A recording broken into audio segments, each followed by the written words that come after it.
Morning all. आज अपन दोबारा शुरू करने वाले हैं मेडिकल सर्जिकल नर्सिंग की नई क्लास। और आज अपन जिस टॉपिक के बारे में बात करेंगे वो है अपने पास के अंदर cervical cancer. Sorry, cervical cancer. जैसा कि आप लोगों को पता है, अपन ने लास्ट क्लास में ऑन्कोलॉजी स्टार्ट कर ली थी। तो अब अपन बात करते हैं कि वन बाय वन करके कि कौन कौन से कैंसर होते हैं बॉडी के अंदर और कौन से अपने लिए इंपॉर्टेंट है। तो सबसे पहला अपने पास में आता है सर्वाइकल कैंसर। तो सबसे पहले अगर अपन डेफिनेशन ऑफ सर्वाइकल कैंसर की बात करें तो सर्वाइकल कैंसर महिलाओं के प्रजनन तंत्र में सर्विक्स का कैंसर है। जब सर्विक्स की इपिथेलियल सेल्स अनियंत्रित और असामान्य रूप से विभाजित होने लगती है तो यह सर्वाइकल कैंसर का रूप ले लेती है। ठीक है, तो क्या होता है, जो सर्विक्स होती है ना फीमेल की, उसके अंदर एपिथेलियल टिश्यू सेल्स होती है। तो एपिथेलियल सर्विक्स के एपिथेलियल सेल की अनकंट्रोल अब नॉर्मल ग्रोथ क्या कहलाती है? सर्वाइकल कैंसर कहलाती है। ठीक है, तो जो सर्वाइकल कैंसर जो है ना, ये बहुत ही मोस्ट कॉमन कैंसर है इंडियन फीमेल के अंदर। Most common in Indian female के जो भारत की जो महिला है ना, उनके अंदर सर्वाइकल कैंसर बहुत ही कॉमन है। ठीक है, इंडिया के अंदर कुछ कैंसर है जो काफी कॉमन है। जैसे पहला नाम आता है सर्वाइकल कैंसर, दूसरा आता है ब्रेस्ट कैंसर, तीसरा आता है अपने पास के अंदर ओरल कैंसर, है ना। ये क्या है, बहुत ही कॉमन कैंसर है जो इंडिया में है। ठीक है, तो ये थी अपने पास में डेफिनेशन। अब अपन बात करते हैं कॉजेज या रिस्क फैक्टर, या जिनको अपन ने नाम दिया था कार्सिनोजन।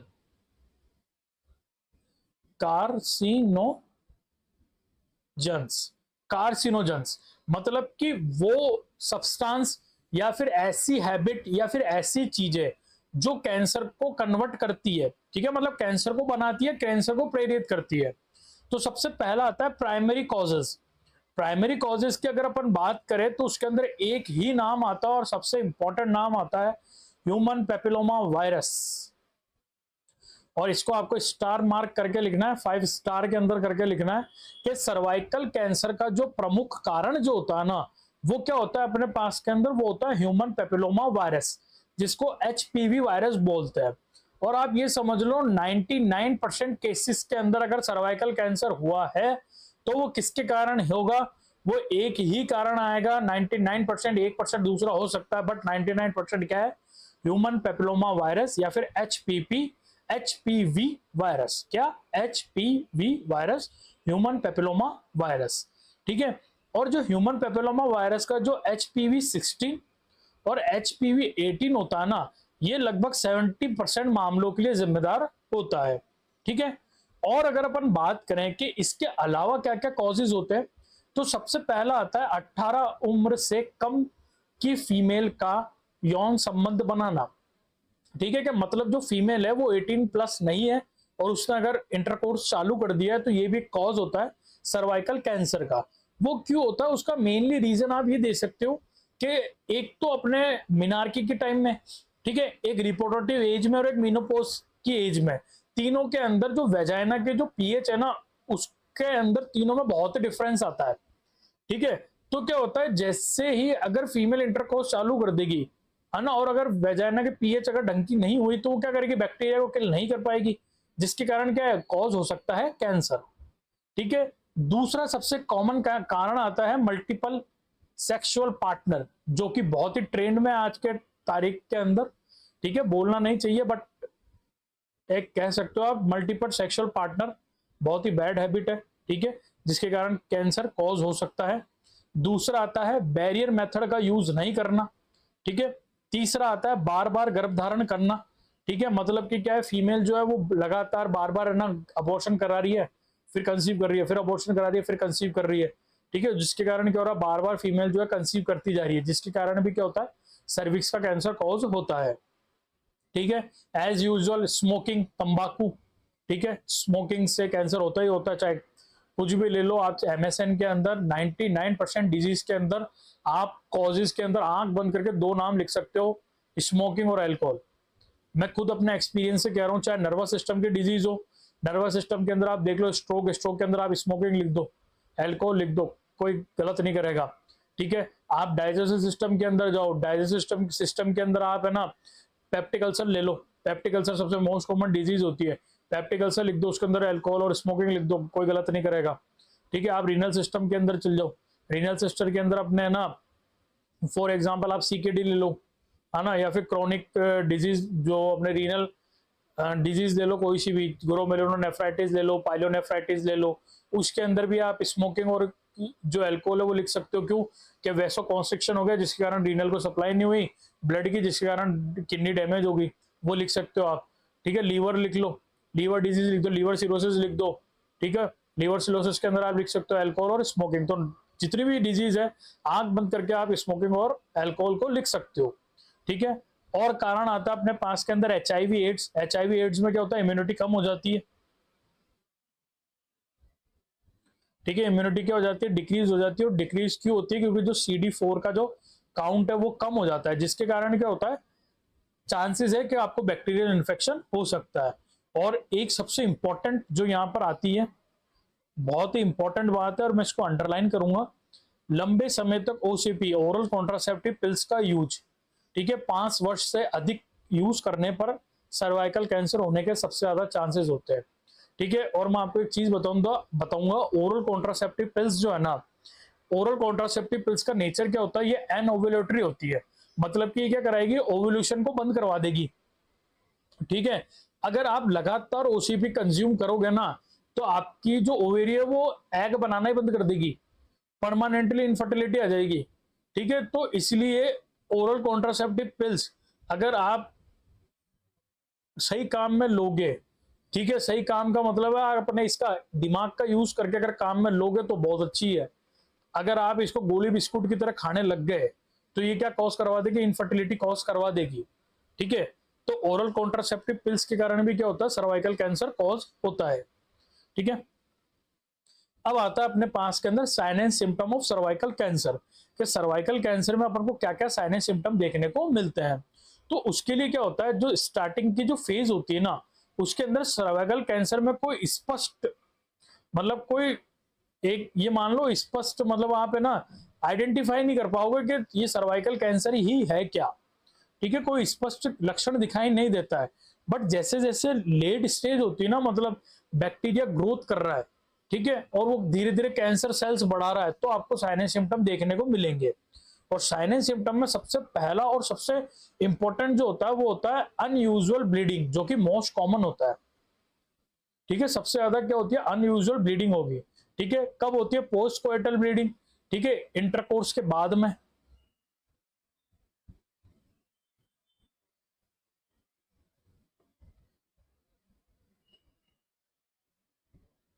इंटरकोर्स के बाद ब्लीडिंग देखने को मिलेगी। ठीक है, इंट्रामेंस्ट्रुअल ब्लीडिंग, ठीक है, मतलब कि एक ओवेरियन साइकिल और दूसरी ओवेरियन साइकिल के बीच में भी ब्लीडिंग देखने को मिलेगी। बेसिकली क्या होता है, जब मेंस्ट्रुअल साइकिल आती है जब भी ब्लीडिंग होती है। बट सर्वाइकल कैंसर में क्या होगा, एक ओव्यूलेशन साइकिल खत्म हुई, दूसरी स्टार्ट नहीं, उससे पहले ब्लीडिंग देखने को मिलेगी, मतलब बीच में 2 साइकिल के बीच में ब्लीडिंग देखने को मिलेगी। ठीक है, तो ये था पहला sign and symptom, unusual vaginal bleeding. ठीक है, दूसरा अपने पास के अंदर आता है abnormal vaginal discharge. Abnormal vaginal discharge के अंदर क्या देखने को मिलेगा आपको, एबनॉर्मल वेजाइनल डिस्चार्ज जो आएगा ना उसमें क्या आएगा, बदबूदार, ठीक है, पानी जैसा, ठीक, पानी जैसा या खून मिला हुआ, फिर खून मिला हुआ, मतलब कि रेडिश कलर का सिक्रीशन आपको देखने को मिल सकता है, जिसके अंदर क्या है, ब्लड मिक्स है, और उसकी जो स्मेल होगी कैसी कि ऑफेंसिव। ऑफेंसिव का मतलब क्या होता है, बदबूदार।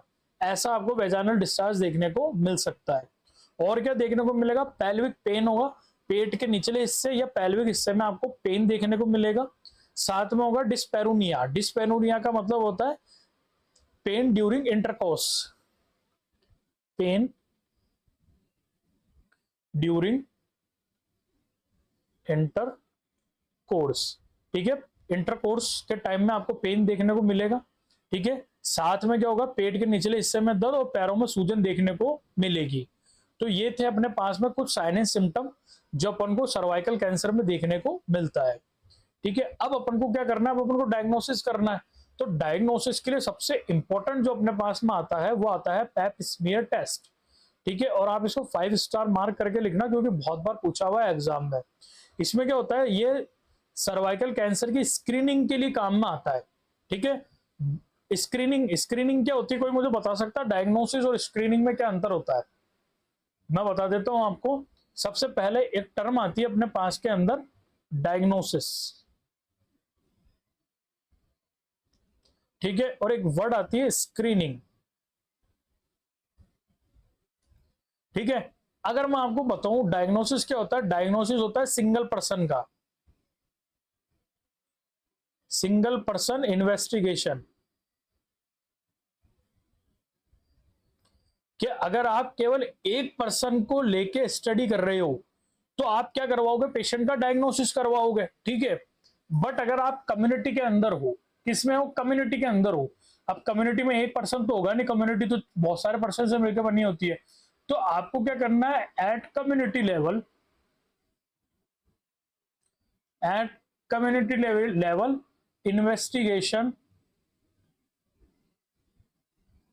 Investigation are done by screening,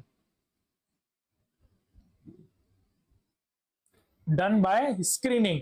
ठीक है, आपने देखा होगा कोविड के अंदर स्क्रीनिंग करते थे, तो उसमें क्या करती थी टीम, कहीं पर भी चल जाती थी और वहां से सैंपल कलेक्ट करके लाती थी, उसको टेस्ट करती थी, फिर जो पॉजिटिव आता था कोविड का उसको जाके क्वारंटाइन कर देती थी, है ना। ऐसे स्क्रीनिंग क्या होती है, सेम कोविड की तरह ही है इसमें भी अपन क्या करेंगे, कम्युनिटी में जाएंगे और पैप स्मीयर टेस्ट के सैंपल लेके आ जाएंगे, उनको लैब में टेस्ट करेंगे और जो पॉजिटिव मिला उसको अपन क्या करेंगे, उसका ट्रीटमेंट स्टार्ट कर देंगे। ठीक है, अब इसमें क्या होता है, जो स्क्रीनिंग होती है ना उसके अंदर आप जाते हो, आप कम्युनिटी में जाओगे, बट जो डायग्नोसिस होता है ना उसमें क्या होता है, पेशेंट खुद डॉक्टर के पास चल के आता है कि सर मुझे ऐसा ऐसा साइनस सिम्टम दिख रहा है, तो आप एक बार चेक करो। तो डॉक्टर सिंगल पर्सन का क्या लिखेगा, डायग्नोसिस, और अगर डॉक्टर कम्युनिटी में जाके डायग्नोसिस करेगा तो डायग्नोसिस नहीं कहला के क्या कहलाएगी, स्क्रीनिंग। ठीक है, समझ गए, ये होता है डायग्नोसिस और स्क्रीनिंग में अंतर। तो अपन क्या करेंगे, पैप स्मीयर करेंगे, और पैप स्मीयर कैसा टेस्ट होता है, स्क्रीनिंग टेस्ट होता है। ठीक है, इसके अंदर अपन क्या करते हैं, सर्विक्स से कोशिकाओं का नमूना लेकर माइक्रोस्कोप से प्री कैंसरस बदलावों की जांच करते हैं। ठीक है, ये होता है पैप स्मीयर। इसमें क्या करते हैं अपन, एक स्पून आता है उसको वेजाइना के थ्रू इंसर्ट करते हैं और वहां पे उसको यूं कुरचते हैं। ठीक है, ऐसे यूं कुरचते हैं उसको, यूं ऐसे ऐसे कुरच के उस सैंपल को अपन लेके चल जाते हैं और फिर उसको स्टडी करते हैं। ठीक है, फिर आता है अपने पास में एचपीवी डीएनए टेस्टिंग। एचपीवी का मतलब क्या हुआ, ह्यूमन पेपिलोमा वायरस। तो अपन क्या करेंगे, अब उसके सर्विक्स में उच्च जोखिम वाले एचपीवी वायरस की उपस्थिति की जांच करेंगे। ठीक है, और अपन क्या करते हैं, और अगर अपन को और देखना होता है ना डीप टिश्यू, तो अपन क्या करेंगे, कोलोनोस्कोपी करेंगे, सॉरी कॉल्पोस्कोपी करेंगे या बायोप्सी करेंगे। अपन क्या करेंगे, स्क्रीन टेस्ट का असामान्य आता है, तो अगर स्क्रीनिंग टेस्ट के अंदर अगर आपको कुछ गड़बड़ी लग रही है तो आप बायोप्सी करवाओ, और बायोप्सी में अपन क्या करेंगे, वहां से टिश्यू लेंगे और उसकी बायोप्सी करेंगे और कैंसर की पुष्टि करेंगे। ठीक है, तो ये होता है अपने पास के अंदर क्या, डायग्नोसिस ऑफ सर्वाइकल कैंसर। ठीक है, अब अगर आपको इसके अंदर और चीजें ऐड करनी है तो मैंने इंट्रोडक्शन के अंदर सब चीजें बता दी है, आप वहां से यू का यू क्वेश्चन उठा के इसमें रख सकते हो।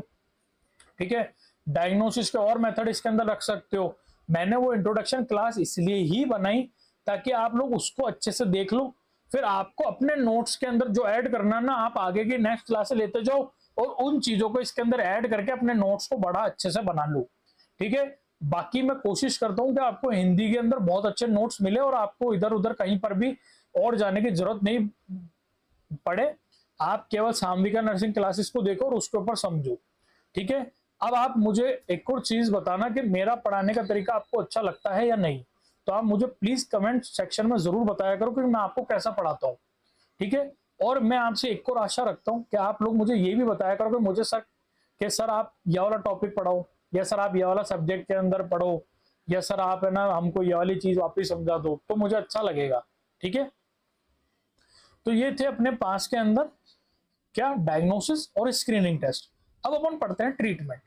तो ट्रीटमेंट में अपन क्या करेंगे, प्री कैंसरस, कि जब कैंसर नहीं हुआ है ना पेशेंट को, ठीक है, पहला कैंसर नहीं हुआ है, है ना, अपन ने अर्ली स्टेज में पता कर लिया कि भैया इसको चांसेस है कि इसको कैंसर हो सकता है, तो वो कैसी स्टेज होती है, प्री कैंसरस। तो अपन क्या करेंगे, उसके अंदर क्रायोथेरेपी देंगे। ठीक है, क्रायोथेरेपी के अंदर अपन क्या करते हैं, असामान्य कोशिकाओं को ठंड की सहायता से नष्ट कर देते हैं। ठीक है, आपने एक डिजीज का नाम सुना होगा, रेटिनल डी अटैचमेंट। ठीक है, जब मैं आपको आई डिसऑर्डर पढ़ाऊंगा ना, उसके अंदर बताऊंगा eye retinal detachment. Retinal detachment में क्या होता है, जो रेटिना होता है ना वो उतर जाता है। तो अपन उसको क्या करते हैं, उसको बर्फ की, मतलब जैसे आप मान लो हीट, जैसे कोल्ड वेव्स आती है ना, तो अपन उसको वहां पर जाके बहुत ही ठंडी हवा मारेंगे जिससे वो फ्रीज हो जाएगी। ठीक है, और वो वापस अपनी जगह आ जाएगी। सेम वही अपन इस किसमें करते हैं, सर्वाइकल कैंसर की प्री कैंसर स्टेज में करते हैं। अपन को आइडेंटिफाई होगा ना कि यार ये सेल अपन को गड़बड़ लग रही है, तो अपन क्या करेंगे, उन सेल को इतना जमा देंगे कि वो अपने आप ही खत्म हो जाएगी। ठीक है, तो वो होता है क्रायोथेरेपी। और अपन क्या कर सकते हैं, हिस्टेक्टोमी।